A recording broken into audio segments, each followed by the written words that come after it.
S, good evening my dear students. இன்றைக்கி நம்ம டேலியில் என்ன பார்க்க போகிறோம் அப்படின்னா, cost centre in Tally Prime அப்படிங்கிறத பற்றி பார்க்க போகிறோம். என்ன பார்க்க போகிறோம்? Cost centre in Tally Prime அப்படிங்கிறத பற்றி பார்க்க போகிறோம். காஸ்ட் சென்டர் அப்படிங்கிறதுக்கு முன்னாடி காஸ்ட் அப்படின்னா என்ன அப்படிங்கிறது தெரிஞ்சுக்கணும். காஸ்ட் அப்படிங்கிறது it is an expenditure incurred for the purpose of producing a product or rendering a service. Cost அப்படிங்கிறது என்ன? It is an expenditure incurred for the purpose of producing a product or rendering a service. It should be expressed in the manufacturing point of view. It should be expressed in the manufacturer point of view and not from the trader point of view. For example, நான் வந்து ஒரு manufacturer, நான் வந்து ஒரு பேனா தயார் பண்ணுறேன், company வச்சுருக்கேன். நான் இன்றைக்கி 1000 பேனா தயார் பண்ணுறேன். எவ்வளோ பேனா தயார் பண்ணுறேன்? 1000 பென். இந்த 1000 பேனா தயார் பண்ணுறதுக்கு எனக்கு 5000 ரூபாய் செலவாகுது. ஓகேவா? எனக்கு எவ்வளோ செலவாகுது? 5000 ரூபாய் செலவாகுது. ஸோ இங்கே டோட்டல் காஸ்ட் எவ்வளவு எனக்கு தயார் பண்ணுறதுக்கு?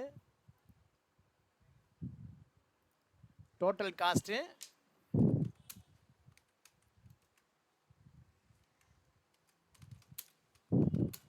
5000 ரூபாய். டோட்டல் நம்பர் ஆஃப் யூனிட் எவ்வளவு?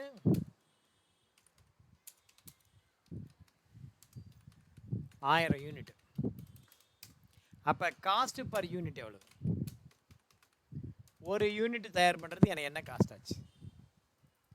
1000 பேனா தயார் பண்ண 5000 ரூபானா ஒரு யூனிட்டுக்கு எவ்வளோ ஆகுது? காஸ்ட் பர் யூனிட் எவ்வளவு? 1000 பேனா தயார் பண்ண எனக்கு 5000 ரூபா ஆகுது. அப்போ ஒரு பேனா தயார் பண்ண எனக்கு எவ்வளோ ஆகும்? 5 ரூபாய் சார். 5 ரூபாய். ரைட்டா? எப்படி? Total cost divided by total number of unit. So 5 ரூபாய்.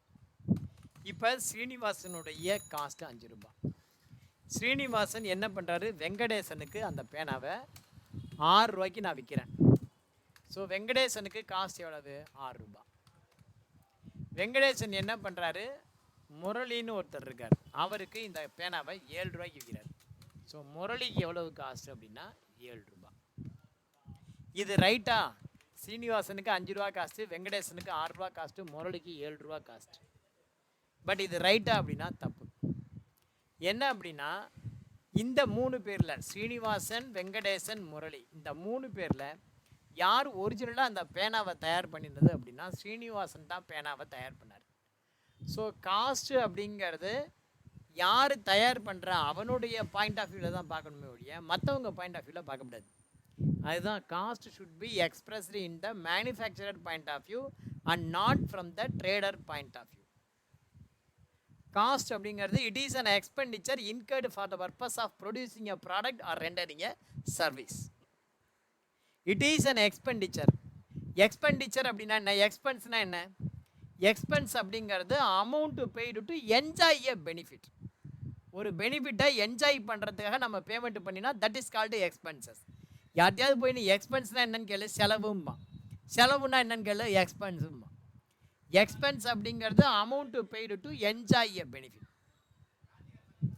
ஒரு அமௌண்ட்டு நம்ம செலவு பண்ணுறோம் எதுக்குன்னா to enjoy a benefit. That is called expenditure. But all expenditure are not cost, but all cost are expenses. அது ஞாபகம் வச்சுக்கோ. இப்போ இந்த இடத்துல காஸ்ட் சென்டர் அப்படின்னா என்ன? அடுத்த கேள்வி. Cost centre. காஸ்ட் சென்டர் அப்படின்னா என்ன? It is a location. Cost centre அப்படிங்கிறது என்ன? காஸ்ட் சென்டர் ஒன்று இட் இஸ் ஏ லொக்கேஷன், இடம். லொக்கேஷன்னா பிளேஸு. சென்னை, டெல்லி, பாம்பே அப்படி. Or a location or a person. Person அப்படின்னா Kuppusamy, Ramasamy, Govindasamy. Or an equipment. Equipment அப்படிங்கிறது இந்த மாதிரி புல்டோசர், ஜேசிபி, கிரேனு, டிராக்டர், இதெல்லாம் எக்யூப்மெண்ட். எதுக்காக? For the purpose of ascertain the cost. Ascertain the cost and to determine the selling price.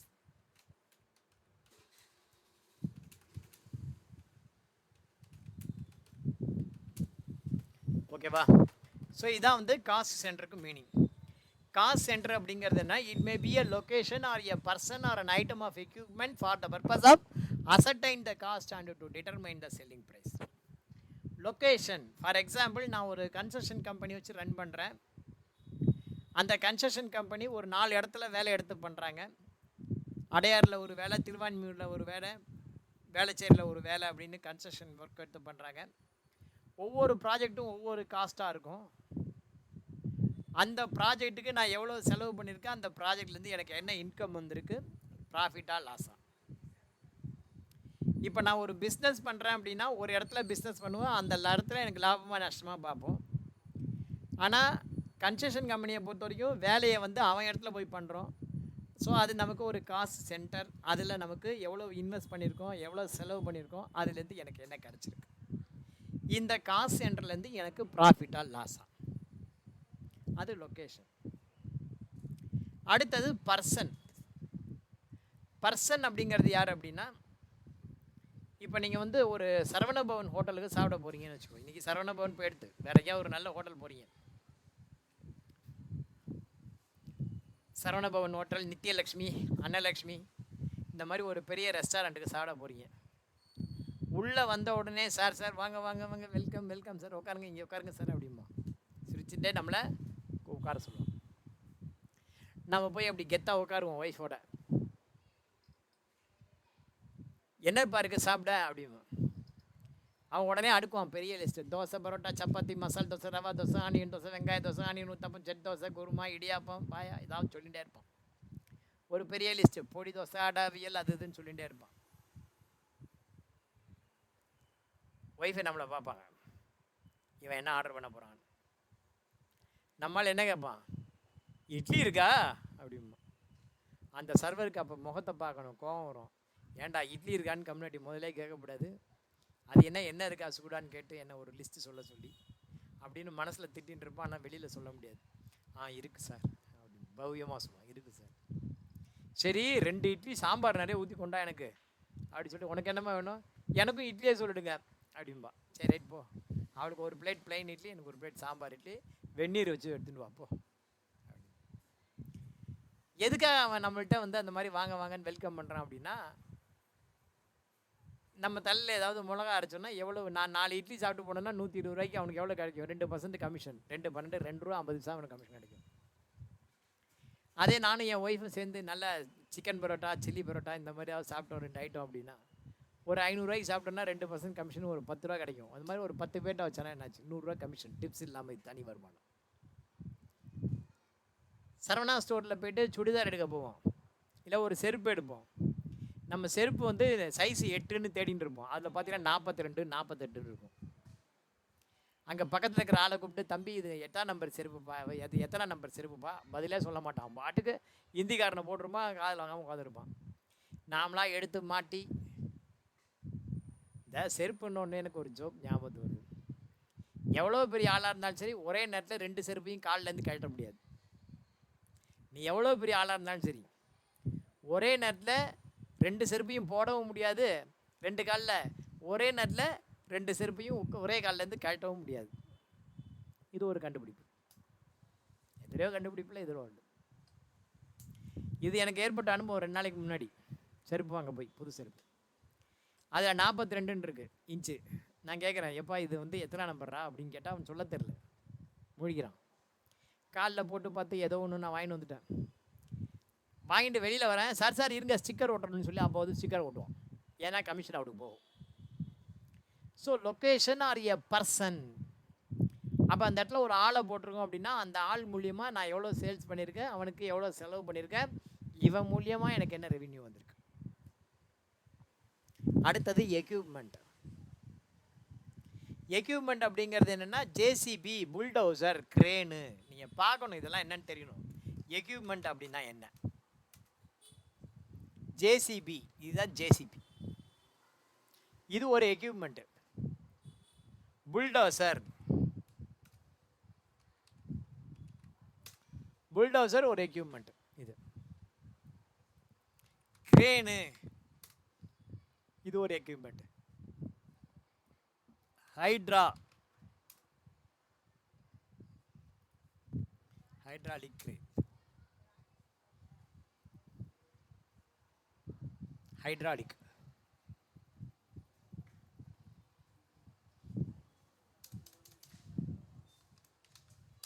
Hydraulic crane இது இருக்குல்ல, இது hydraulic crane. So இந்த மாதிரி நிறைய இருக்குது. கன்ஸ்ட்ரக்ஷன் கம்பெனி மெட்டீரியல் அப்படின்னு போட்டாலே வரும்.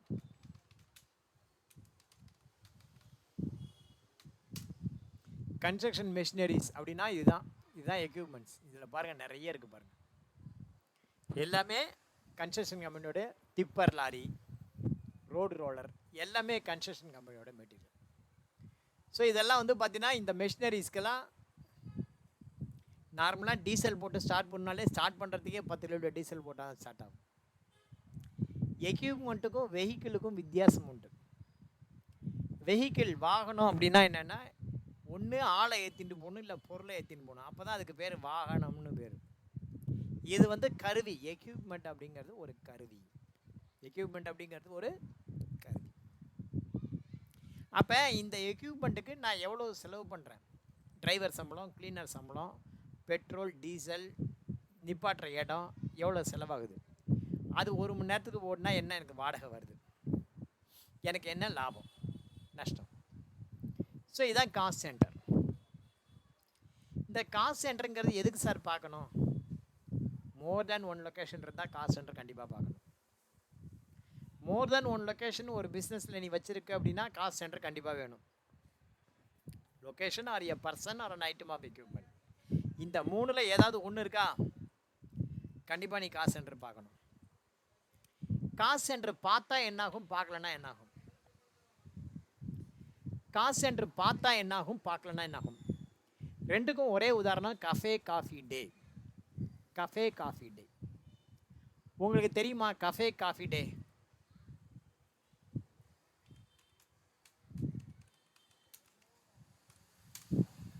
கஃபே காஃபி டே இது வந்து ஒரு ப்ராப்பர் பிராண்ட், இது பாப்புலர் பிராண்டு. இந்த கஃபே காஃபி டேங்கிறது ஒரு பாப்புலர் பிராண்டு. இதை வந்து யார் நிர்வாகம் பண்ணினா? சித்தார்த்.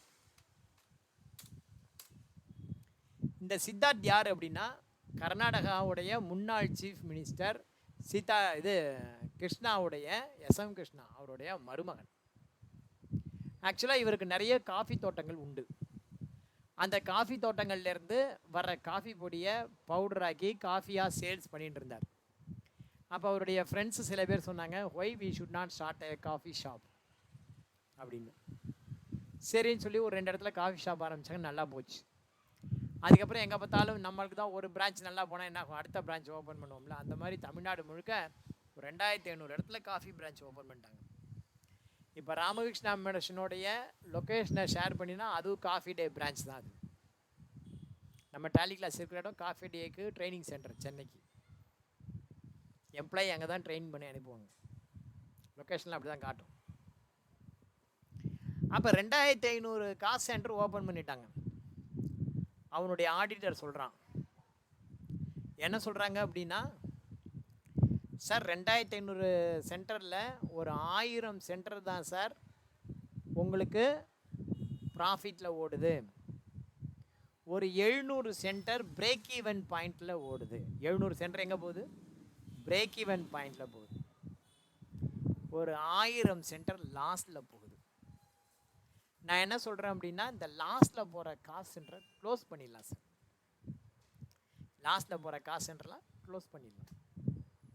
எதனால் லாஸ்ட்டில் போகுது?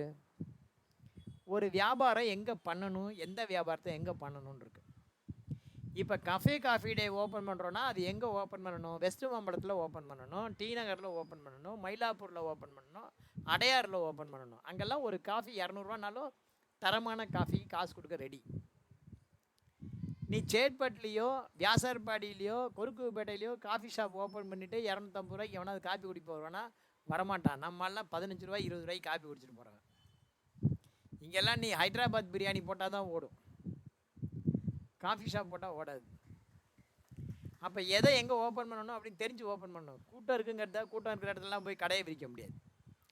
பட் அந்த மாதிரி விரித்ததுனால தான் அவனுக்கு அந்த மாதிரி ஆயிடுச்சு. ஒரு 1000 சென்டர் லாஸ்ட்டில் போகுது, க்ளோஸ் பண்ணிடலாம் ஆடிட்டர். சித்தார்த் சொல்கிறாரு, இல்லை சார் அந்த மாதிரி க்ளோஸ் பண்ணக்கூடாது, நம்மள்கிட்ட ஆல்ரெடி ப்ராஃபிட்டில் சில சென்டர் ஓடின்னு இருக்கு, அந்த ப்ராஃபிட்டை தூக்கி லாஸ்ட்டில் போகிற சென்டரில் போடலாம், ஈக்குவல் ஆகிடும் அப்படின்னு. அந்த மாதிரி போனால் உங்களுக்கு கேஷ் ஃப்ளோ அஃபெக்ட் ஆகும் சார், அதுவும் அஃபெக்ட் ஆகிடும். சொன்னால் கேட்கல, அந்த மாதிரி பண்ணிட்டாங்க. கடைசியில் என்னாச்சுன்னா ஒரு நேரத்தில் ஜிஎஸ்டி டிபார்ட்மெண்ட்டுக்கு கொஞ்சம் வரி பாக்கி இருந்தது, 7000 கோடி கட்ட சொல்லி நோட்டீஸ் வந்தது. அதுக்கப்புறம் பார்த்தீங்கன்னா அவனுடைய சன்ட்ரி கிரெடிட்டார்ஸ்லாம் ஒரு பக்கம் என்னை போட்ட முதல்லலாம் எனக்கு கொடுங்க அப்படின்னு சொல்லிட்டு நோட்டீஸை பார்த்து பயந்து கேட்க ஆரம்பிச்சிட்டாங்க. 4 பக்கமும் நெருக்கடி. இவருக்கு வந்து பார்த்தீங்க அப்படின்னா இவருக்கு எல்லாமே அசட் வந்து ஃபிக்ஸட் அசட்டாக இருக்குது, லிக்விட் அசட்டாக இல்லை, கேஷாக இல்லை பேங்க்கில். இன்கம் டேக்ஸ் டிபார்ட்மெண்ட்டு நெருக்கடி, ஜிஎஸ்டி டிபார்ட்மெண்ட்டு நெருக்கடி. அட்லாஸ்ட் என்ன பண்ணார் தெரியுமா? அவர் சூசைடு, அவர் செத்து போயிட்டார், சூசைட் பண்ணிட்டார். அங்கே காவேரி ஆத்தங்கரை மாதிரி ஒரு ஆறு, அந்த காவேரி ஆத்தங்கரையில் அவர் செத்து போயிட்டார். இது வந்து ஃபஸ்ட் ஆஃப். எதனால்?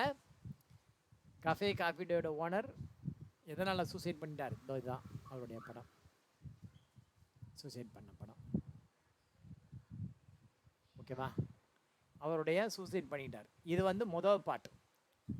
எதனால்? இந்த காசு சென்டர் அப்படிங்கிற ஒன்றை பார்க்காம போனதுனால. இப்போ அதனுடைய 2வது பாட்டு. சினிமாவில் எப்படி 2வது பாட்டு இருக்குது, அதே மாதிரி கஃபே காஃபி டே, சித்தார்த், மாளவிகா.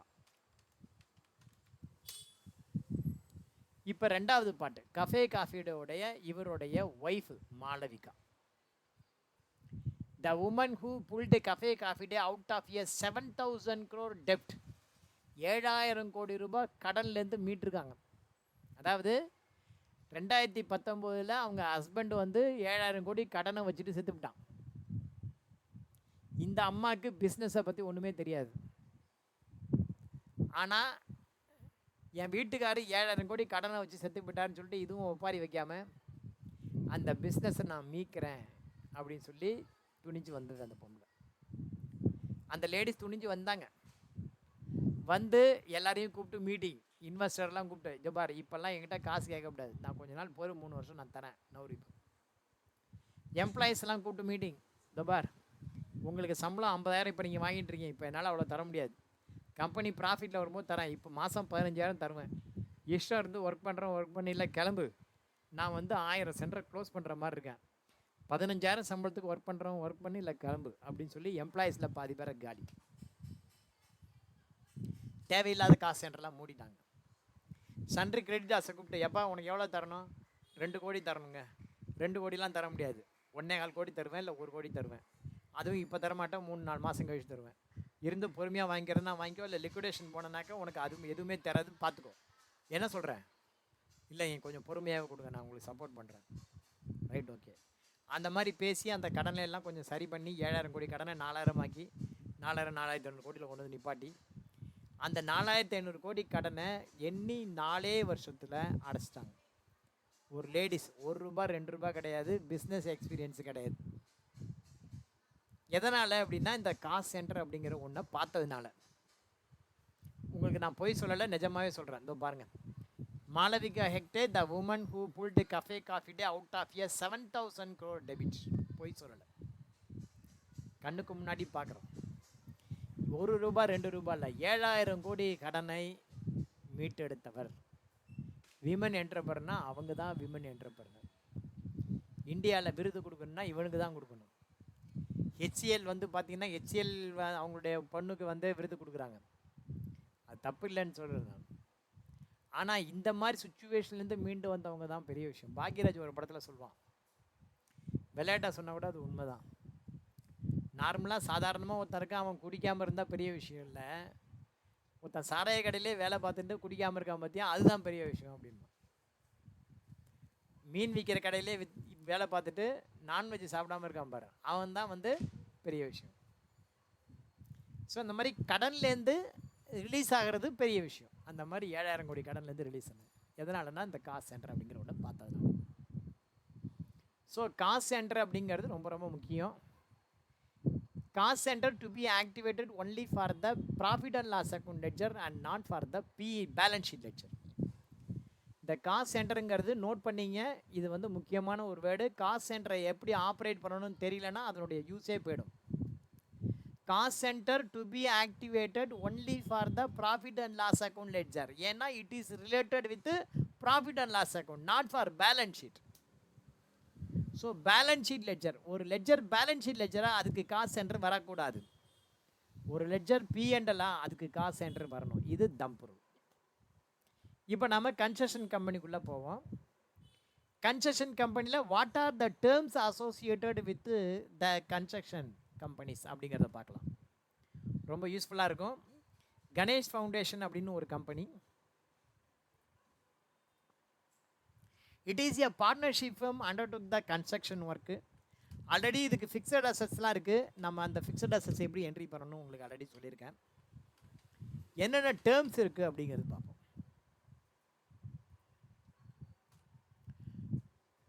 Terms associated.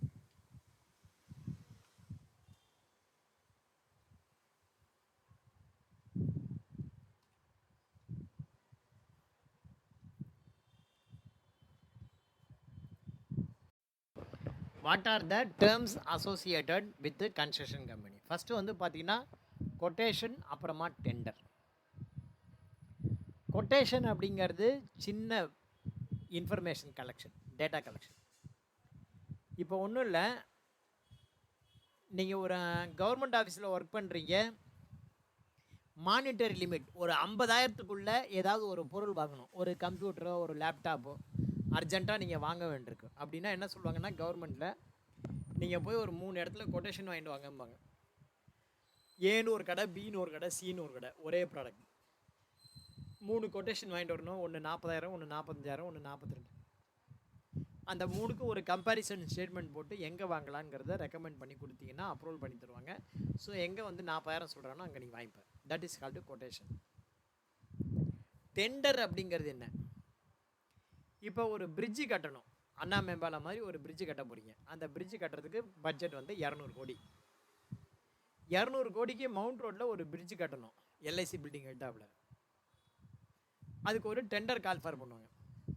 அப்போ அந்த பிரிட்ஜு கட்டுறதுக்கு யாரெல்லாம் வந்து கான்ட்ராக்டர் இருக்காங்களோ அவங்கெல்லாம் வந்து என்ன பண்ணுவாங்க, டெண்டர் போடுவாங்க, அப்ளிகேஷன் கொடுப்பாங்க. நம்ம 200 கோடி சொன்னால் ஒருத்தன் 198 கோடியில் பண்ணுறேம்மா, ஒருத்தன் 195 கோடி, ஒருத்தன் 190 கோடிம்மா. இருக்கிறதுல யார் கம்மியாக இருக்காங்களோ அவனை கூப்பிட்டு அவனுக்கு நம்ம அந்த ஆர்டரை அலோகேட் பண்ணுவோம். That is called tender. ஒரு நாள் அப்ளிகேஷன் போட்டு அப்புறம் இந்த எல்லார் முன்னாடியும் அந்த அப்ளிகேஷன்லாம் திறந்து காட்டி யார் போட்டிருக்கிற டெண்டர் ரேட்டு கம்மியாக இருக்குன்னு பார்த்து அவனுக்கு இது ஆர்டர் பண்ணுவாங்க. That is called tender. ஓகேவா? அது டெண்டர்.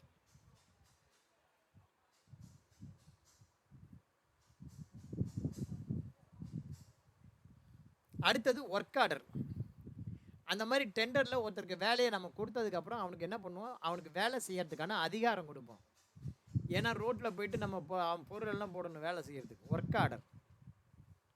ஒர்க் ஆர்டர்னு அப்படிங்கிறது என்னென்னா அதில் எல்லாமே இருக்கும், டீட்டெயில்டாக இருக்கும். ஒர்க் ஆர்டரில் ஃபுல்லாக எல்லாம் இருக்கும்.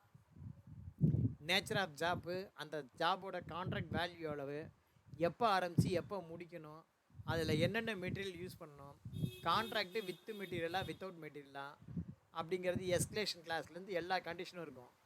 எப்போ வந்து நம்ம அந்த ஒரு வருஷ காலம், 12 மாத காலம், 6 மாத காலம், அதில் வந்து எப்பப்பெல்லாம் ஸ்டேஜ் வைஸ் பில், பில் எப்போ தருவான், அப்படிக்கு நாம் எப்போ எவ்வளோ நாளில் பேமெண்ட் தரணும், டிடிஎஸ் என்னென்ன டிடக்ஷன்ஸ்லாம் உண்டு, என்னென்ன சேஃப்டி மெஷர்ஸ் ஃபாலோ பண்ணணும், இந்த மாதிரி எல்லா டீட்டெயிலும் இருக்கிறது ஒர்க் ஆர்டர். நீங்கள் ஒரு சேல்ஸ் பில் ரைஸ் பண்ணுறீங்க அப்படின்னா வெறும் பில்லை மாத்திரம் கொண்டு போய் கொடுத்தா பத்தாது. அந்த பில்லு கூட ஒர்க் ஆர்டரை எடுத்து வச்சு அந்த ஒர்க் ஆர்டரில் எந்த ஸ்டேஜுக்கு நீங்கள் வந்து இப்போ பில் சப்மிட் பண்ணுறீங்க அப்படிங்கிறது இருக்கணும். ஸ்டேஜ் வைஸ் பில் அப்படின்னா என்ன? ஃபார் எக்ஸாம்பிள் இப்போ நான் ஒரு வீடு கட்டுறேன். அந்த வீடு கட்டுற கான்ட்ராக்ட் வந்து பார்த்திங்கன்னா வெங்கடேசனுக்கு நான் வீடு கட்டுற கான்ட்ராக்டை கொடுக்குறது ரெடியாக இருக்கேன். வீடு கட்ட எவ்வளோ ஆகும் அப்படின்னு கேட்குறேன். வெங்கடேசன் உடனே 2 கோடி ஆகுங்கிறாரு. உடனே 2 கோடி ரூபாய்க்கு ஒரு செக்கை கழிச்சு கையில் கொடுக்குறேன். என்ன ஆகும்? அந்த காலத்தில் மொத்தமாக நம்ம அட்வான்ஸாக கையில் கொடுத்தோன்னா மொத்தமாக எடுத்துன்னு போயிடுவாங்க காசு. வேலையும் நடக்காது, ஒன்றும் நடக்காது. சரி, மிரர் ரெண்டில் இப்படி சொல்கிறேன், வெங்கடேஷன் நீ எனக்கு வீடை கட்டி கொடுத்துருப்பா, நான் வீடை கட்டி முடிச்சு 1 வருஷம் கழிச்சு நீ எவ்வளோ செலவு பண்ணியிருக்கேன்னு சொல்லு, அதுக்கு மேலே என்ன மார்ஜின் சொல்லு, நான் உனக்கு கொடுத்துட்றேன் அப்படிங்கிறேன்.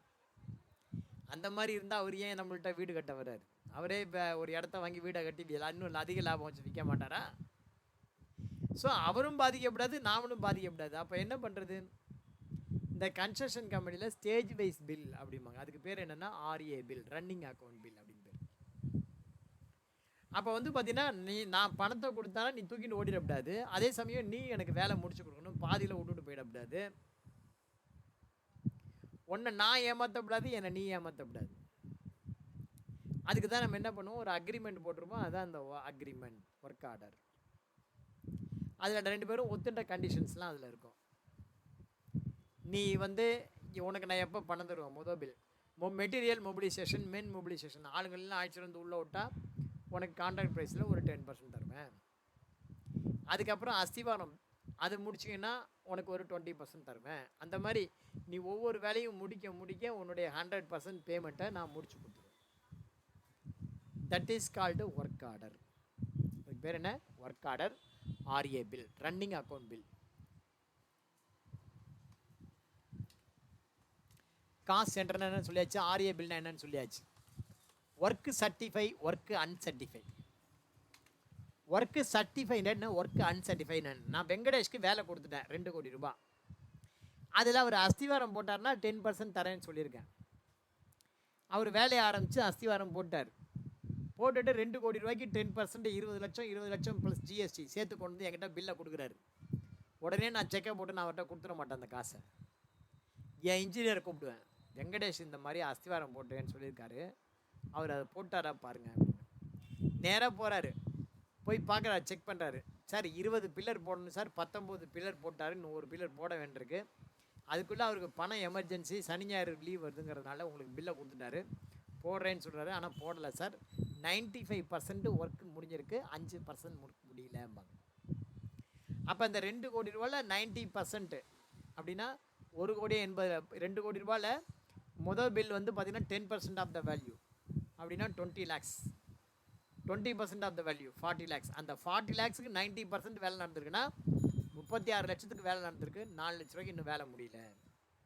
அப்போ அவர் என்ன பண்ணுவார், என்னுடைய இன்ஜினியர் 36 லட்சத்துக்கு சர்டிஃபிகேட் பண்ணுவார். அப்போ அட் எனி காஸ்ட் இந்த 36 லட்சத்துக்கு மேலே நான் பேமெண்ட் பண்ண மாட்டேன். That is called work certify. Uncertified portion இருக்கும், தனியாக இருக்கும். அதை வந்து அடுத்த பில்லில் வரும்போது நீங்கள் இதை காரணம் காட்டி நீ வந்து என்ன பண்ணணும், கொண்டு வரணும். அடுத்தப்புறம் முடிச்சதுக்கப்புறம் இந்த பணத்தை நீ தனியாக கேட்கணும். இதை ஒர்க்கு சர்டிஃபை, ஒர்க்கு அன்சர்டிஃபை. இந்த ஒர்க்கு சர்டிஃபைக்கு எகைன்ஸ்ட்டு நான் என்ன கேஷ் உனக்கு கொடுத்துருக்கேன், அது cash received. That is called cash received. அடுத்தது TDS, செக்யூரிட்டி டெபாசிட். இப்போ வந்து பார்த்தீங்கன்னா இப்போ பில் இருக்குது. இப்போ வெங்கடேசன் எனக்கு பில்லு கொடுக்குறாரு. எப்படி கொடுக்குறாரு அப்படின்னா இப்படி கொடுக்குறாரு, சர்வீஸ் சார்ஜஸ் அப்படின்னு போட்டு 20 lakhs. அதுக்கு GST at the rate of 18%.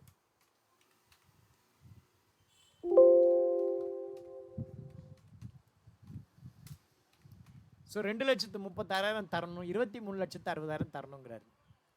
நான் என்ன பண்ணுவேன், அதில் சில டிடக்ஷன்ஸ் குறைச்சிப்பேன். கிளாஸ் எடுத்துட்டுருக்கேன், அப்புறம் பேசுகிறேன்.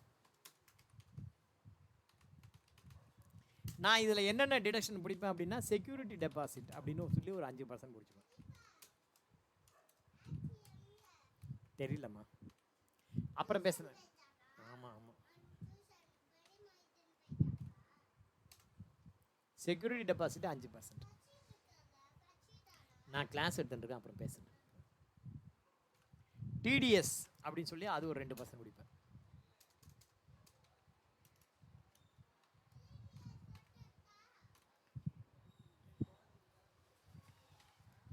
TDS அப்படின்னு 2%. அடுத்தது மெட்டீரியல் சப்ளை, அது ஒரு 30,000 40,000 அந்த மாதிரி ஏதாவது ஒரு அமௌண்ட் இருக்கும். மெட்டீரியல் சப்ளை ஒரு 30,000. அப்புறம் மொபிலைசேஷன் அட்வான்ஸ்.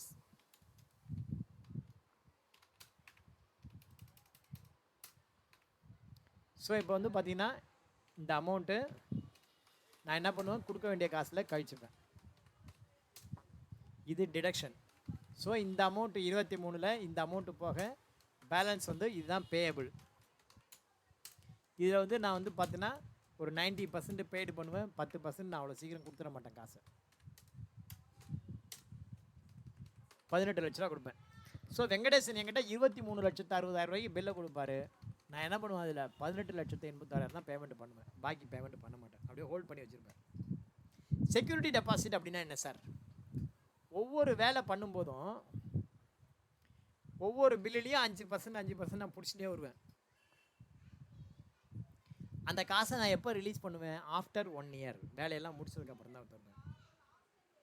ஏன்னா திடீர்னு வந்து அவர் வந்து வேலை செய்யாமல் பாதியில் விட்டுட்டு ஓடி போயிட்டாருன்னா மெட்டீரியல் வேலை ஏறி போச்சு, லேபர் ரேட் ஏறி போச்சுன்னு சொல்லிட்டு அப்போ எனக்கு நஷ்டமாயிடும் இல்லையா?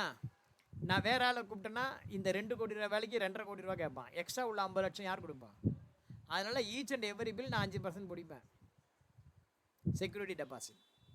டிடிஎஸ் அப்படிங்கிறது இன்கம் டேக்ஸ் டிபார்ட்மெண்ட்டு இப்போக்கு நான் பிடிச்சி கட்டணும் 2%. அடுத்தது மெட்டீரியல் மொபிலைசேஷன் அட்வான்ஸ் அப்படிங்கிறது என்னென்னா, ஒரு வேலையை ஆரம்பிக்கிறோன்னா எடுத்தோடனே அட்வான்ஸ் கொடுத்தா தான் வேலை ஆரம்பிப்பான். அந்த மாதிரி கொடுக்குற அட்வான்ஸை ஃப்யூச்சர் பில்லில் நம்ம வந்து அட்ஜஸ்ட் பண்ணிகிட்டே வருவோம். எந்த வேலையாக இருந்தாலும் அட்வான்ஸ் கொடுத்தா தான் ஆரம்பிப்பான். இப்படி தான் என்ன ஆச்சு, ஒரு முறை முதல்ல எனக்கு கல்யாணம் ஆச்சு. முதல்ல இல்லை, 7 வாட்டி ஆகும், ஒரு வாட்டி தான் ஆச்சு. 2008ன்னு நினைக்கிறேன் வருஷம். கல்யாணம் ஆன புதுசில் எங்கள் வீட்டுக்கு சுண்ணாம்பு அடிக்கிற வேலை வந்தது. சுண்ணாம்பு அடிக்க வேண்டிய வேலை பொங்கலுக்கும் ஏதோ வந்தது. என் ஒய்ஃபு கூப்பிட்டாங்க, ஏங்க சுண்ணாம்பு அடிக்கலாமா அப்படின்னு கேட்டாங்க. அடிச்சிடலாமா, நான் பார்க்குறேம்மா அப்படின்னு சொல்லி ஆள் பார்க்குறேன். அடிச்சிடலாங்களா அப்படின்னா ரைட்டு. சேத்பட்டில் ஒரு ஆள் எப்போ பார்த்தாலும் எனக்கு பார்த்து சாமி வணக்கம் சாமி, சாமி வணக்கம் சாமி அப்படிமா, கும்பிட்றேன் சாமி அப்படிமா ஒரு படத்தில் சொல்கிறாங்க. ஒரு நாள் அவரை கூப்பிட்டேன், நீ என்ன வேலைப்பா பண்ணுற? சூப்பராக பெயிண்ட் அடிப்பேங்க அப்படின்னா. என் மைண்டில் அவன் பெயிண்டர்னு ரிஜிஸ்டர் ஆகிடுச்சு. வீட்டில் என் ஒய்ஃபு பெயிண்ட் அடிக்கணும்னு சொல்கிறாங்க. நான் என்ன பண்ணுவேன், அந்த ஆளை கூப்பிட்டு பெயிண்ட் அடிக்கலாம் அப்படின்னு சொல்லிட்டு என் ஒய்ஃப்ட்ட கேட்குறேன், ஏம்மா இங்கே ஒருத்தர் என்னை பார்த்தா எப்போ பார்த்தாலும் வணக்கம் வைக்கிறாருமா, அவருக்கு நம்ம பெயிண்ட் அடிக்கிற வேலை கொடுத்தா கொஞ்சம் நல்லா இருக்குமா, பாவம் காலை இழுத்து நடக்கிறாரு, கொடுக்கலாமா அப்படிங்கிற. என் ஒய்ஃபு உடனே, உங்களுக்கு தெரியாதுங்க, சேத்பட்டு ஆளை கூப்பிடாதீங்க, வெளியாளில் வேலை வச்சுக்கலாம் அப்படின்ற.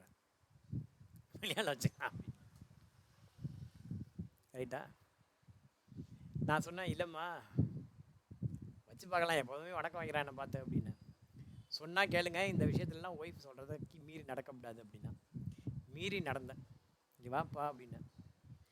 சுண்ணாம்பு அடிக்கணும், நம்ம வீட்டுக்கு எவ்வளோ கேட்குறேன்? 2000 ரூபா கொடுங்க சார், சூப்பராக அடிச்சிடுறேன், என்ன மாதிரி அடிக்கவே முடியாது அப்படின்னு. சரிப்பா அடிய ஆரம்பி. இல்லை சார் ஒரு அட்வான்ஸ் கொடுங்க 500 ரூபா, நான் போய் சுண்ணாம்பு 500 ரூபா, நான் எந்த வேலை ஸ்டார்ட் பண்ணாலும் அட்வான்ஸ் கொடுக்கணும். அந்த மாதிரி 500 ரூபா அட்வான்ஸை கொடுத்தேன். 8:30 மணிக்கு போனான், 9 ஆச்சு, 9:15 ஆச்சு, 9:30 ஆச்சு, 10 ஆச்சு, வரவே இல்லை. என்னடா சுண்ணாம்பு வாங்க போனால் வரல. நான் சேத்பட்டில் என் ஒய்ஃப்ட்டு சொன்னேன், ஏம்மா இந்த மாதிரி சுண்ணாம்பு அடிக்க 500 ரூபா கொடுத்தேன், என்ன ஆச்சுன்னு தெரில, ஆளை காணும்.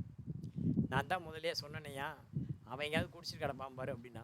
சொன்ன மாதிரியே ஒரு 10:30 மணிக்கு நல்ல தண்ணியை போட்டு டாஸ்மார்க் ஓப்பன் பண்ணதுக்கப்புறம் தண்ணியை போட்டு நேராக வந்தான், சட்டை கழட்டி தோளில் போட்டுக்கிட்டான், என் வீட்டு வாசலில் வந்து நின்னான். என்னை பார்த்து கேட்குறான் கேள்வி, வெளியூர்லேருந்து வந்த நாய் நீ, என்ன நீ சுண்ணாம்பு அடிக்க கூப்பிட்றல்ல, உனக்கு என்ன திமிரு உனக்கு? 1 வாரம் ஆனாலும் பரவாயில்ல, நான் போட்டிருக்கிற இந்த சட்டை இருக்குது பார்த்தியா, அதை கழட்டி என் திரையில் போட்டான். 1 வாரம் ஆனாலும் பரவாயில்ல, அந்த சட்டை அப்படி தான் இருக்கணும், எனக்கு என்றைக்கு போதை தெளிவுதோ அன்றைக்கி தான் வந்து எடுப்பேன், அது வரைக்கும் தொட மாட்டேன்டா அப்படின்ட்டான். என் ஒய்ஃபு இதுவும் வேணும் இன்னமும் வேணும்டா. அந்த சட்டையை அவனும் தூக்கின்னு போகாமல் 1 வாரம் பாதுகாத்து அவன்கிட்ட பத்திரமா கொடுத்து, அதுக்கப்புறம் திரும்ப வந்து சாமி சுண்ணாம்பு அடிக்கட்டுமா, நான் வேண்டாப்பா நீ அடித்து சுண்ணாம்பு அடிக்கும் போதும், எனக்கு 500 ரூபாயோட அப்படின்னு விட்டேன். ஸோ எனக்கு ஒரு 500 ரூபா லாஸ் அந்த இடத்துல. நிஜமாகவே நடந்தது கல்யாணம் ஆன புதுசில். அதுலேருந்து முடிவு பண்ணால் லோக்கலில் எதுவும் ஆளை வச்சு வேலை செய்யக்கூடாது அப்படின்ட்டு. உண்மையிலே நடந்த சம்பவம் எனக்கு. இப்போ கேட்டானா அது வேறு விஷயம், இப்போ இருக்கிற தெம்புக்கு. அப்போ நம்ம புதுசு, அதனால் இது உனக்கு நல்ல அனுபவம். அது அந்த மாதிரி நான் ஒரு கான்ட்ராக்டை அப்பாயின்ட் பண்ணியிருப்பேன், அவன் பாட்டுக்கு வேலையை வந்து ஆரம்பிச்சுட்டு அவன் பாட்டுக்கு போயிட்டான்னா, இன்னொரு ஆளை கூப்பிட்டுன்னா அதை விட 2 பங்கு கேட்பான். ஏன்னா ஆரம்பத்துலேயே அவனை கூப்பிட்டுருக்கணும். பாதி வேலையை வச்சுட்டு திருப்பதி அம்பாட்டாங்கடை மாதிரி ஆயிடுச்சுன்னா. அதனால் என்ன பண்ணுவாங்க, செக்யூரிட்டி டெபாசிட்னு ஒவ்வொரு பில்லையும் 5% பிடிப்பான். அப்போ நீ என்ன பண்ணணும், கான்ட்ராக்ட் வேல்யூவில் உனக்கு நிரந்தரமாகவே ஒரு 15% வராதுன்னு சொல்லி உன்னுடைய மார்ஜின் 20% இருக்குது அப்படின்னா காஸ்ட் ப்ளஸ் மார்ஜின் 20%னா இந்த மாதிரி வராத பேட் டெப்ஸ்க்கு ஒரு 20% சேர்த்து 40% மார்ஜின் வச்சு தான் நீ பில்லை கொட்டேஷன் கொடுக்கணும். ரைட்டா? கன்ஸ்ட்ரக்ஷன் கம்பெனியில். அடுத்தது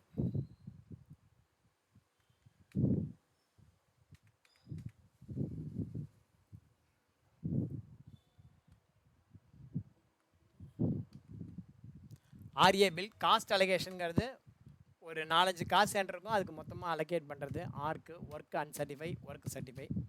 அடுத்தது எஸ்கலேஷன் கிளாஸ்.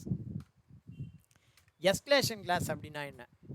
இந்த மாதிரி வேலையை வந்து லேபர் ரேட் ஏறி போச்சு, மெட்டீரியல் ரேட் ஏறி போச்சுன்னு வேலையை விட்டுட்டு ஓடாமல் இருக்கணும். என்கிட்ட வெங்கடேசன் வேலையை எடுத்து பண்ணுறாரு, நான் அவருக்கு வேலை கொடுத்துருக்கேன்.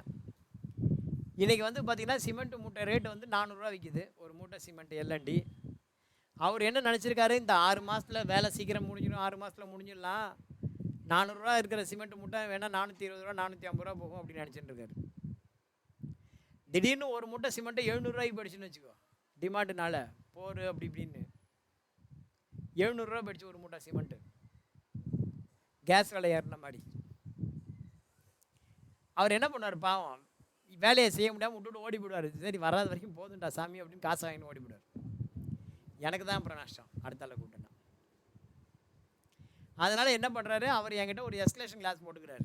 சார் இந்த மாதிரி ஸ்ரீனிவாசன் சார், நான் வந்து உங்கள்கிட்ட 2 கோடி ரூபான்னு கான்ட்ராக்ட் அக்செப்ட் பண்ணியிருக்கேன் அப்படின்னா மெட்டீரியலில் சிமெண்ட் காஸ்ட் இது, டைல்ஸ் காஸ்ட் இது, லேபர் காஸ்ட் இது, இதுக்கு மேலே இது வரைக்கும் நான் தாங்குவேன். இதுக்கு மேலே சிமெண்ட்டோடைய ரேட்டு 450 ரூபாய்க்கு மேலே போச்சு அப்படின்னா என்ன வருதோ அந்த அமௌண்ட்டை நீங்கள் தரணும், இல்லைன்னா ஆளுக்கு பாதி பிரிச்சுக்கணும். எப்படியோ ஒரு அக்ரிமெண்ட்.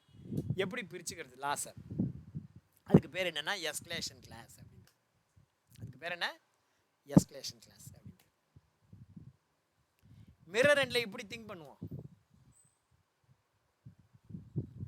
400 ரூபான்னு சிமெண்ட் மூட்டை போட்டு அக்ரிமெண்ட் போட்டுட்டு வேலையை ஸ்டார்ட் பண்ணிட்டாரு. திடீர்னு பார்த்தீங்கன்னா சிமெண்ட் மூட்டை ரேட்டு 200 ரூபாய்க்கு இறங்கிடுச்சு.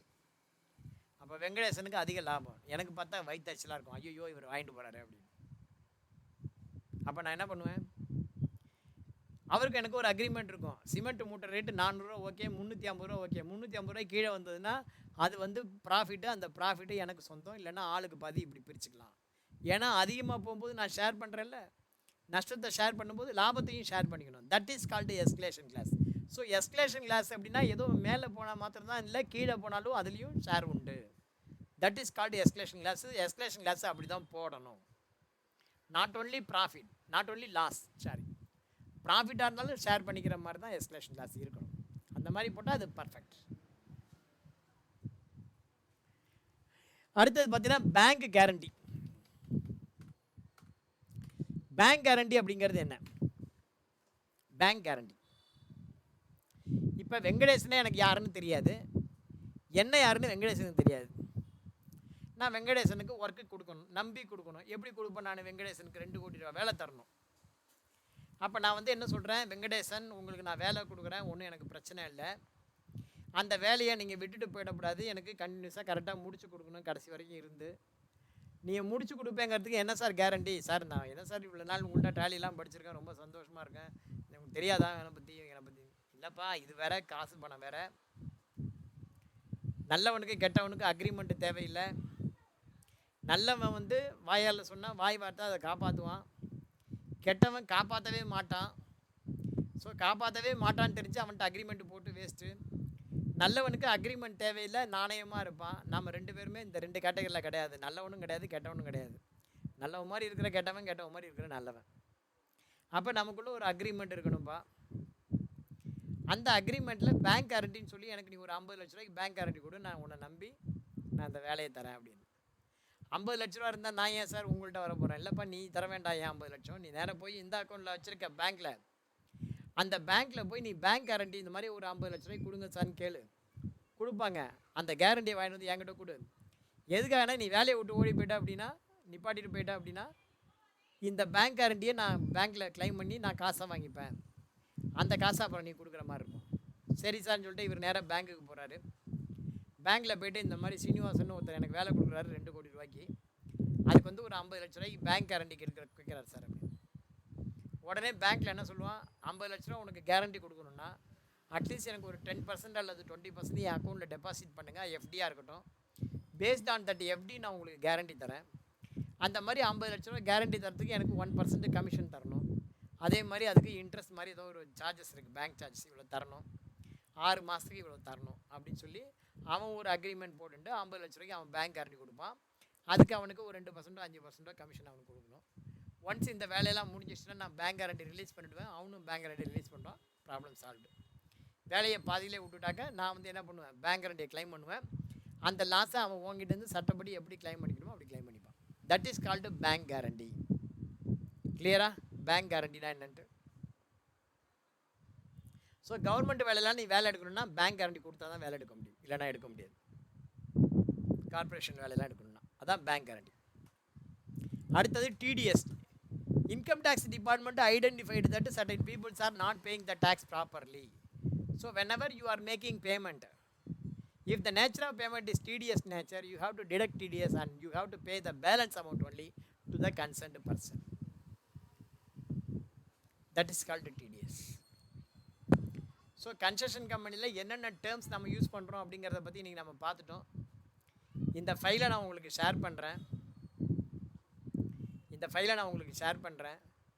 உண்மையிலே இந்த கன்ஸ்ட்ரக்ஷன் கம்பெனியுடைய சம் அருமையான சம், இந்த கணேஷ் ஃபவுண்டேஷன் அப்படிங்கிற சம்மு. இந்த ஒரு சம்மை நீங்கள் பர்ஃபெக்டாக நீங்கள் ஒர்க் பண்ணி பாட்டிட்டீங்க அப்படின்னா உண்மையிலே நீ ஒரு அக்கௌண்டன்ட்.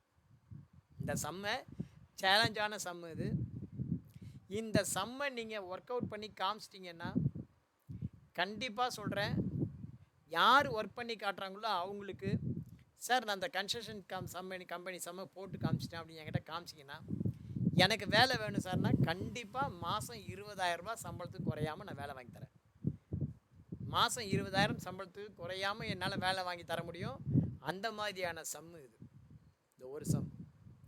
ஸோ இதை சேலஞ்சாக எடுத்து பண்ணுங்க அப்படின்னு சொல்லி இன்றைக்கி கன்ஸ்ட்ரக்ஷன் கம்பெனியில் காஸ்ட் சென்டர் இன்ட்ரடக்ஷன் பார்த்துட்டோம். நாளைக்கு இந்த சம்மு பார்க்கலாம் அப்படின்னு சொல்லி தந்த வாய்ப்புக்கு விடை கூறி நன்றி கூறி விடைபெறுவது நான் உங்கள் டாலி சீனிவாசன். ஜெய்ஹிந்த். நன்றி, வணக்கம், தேங்க்யூ.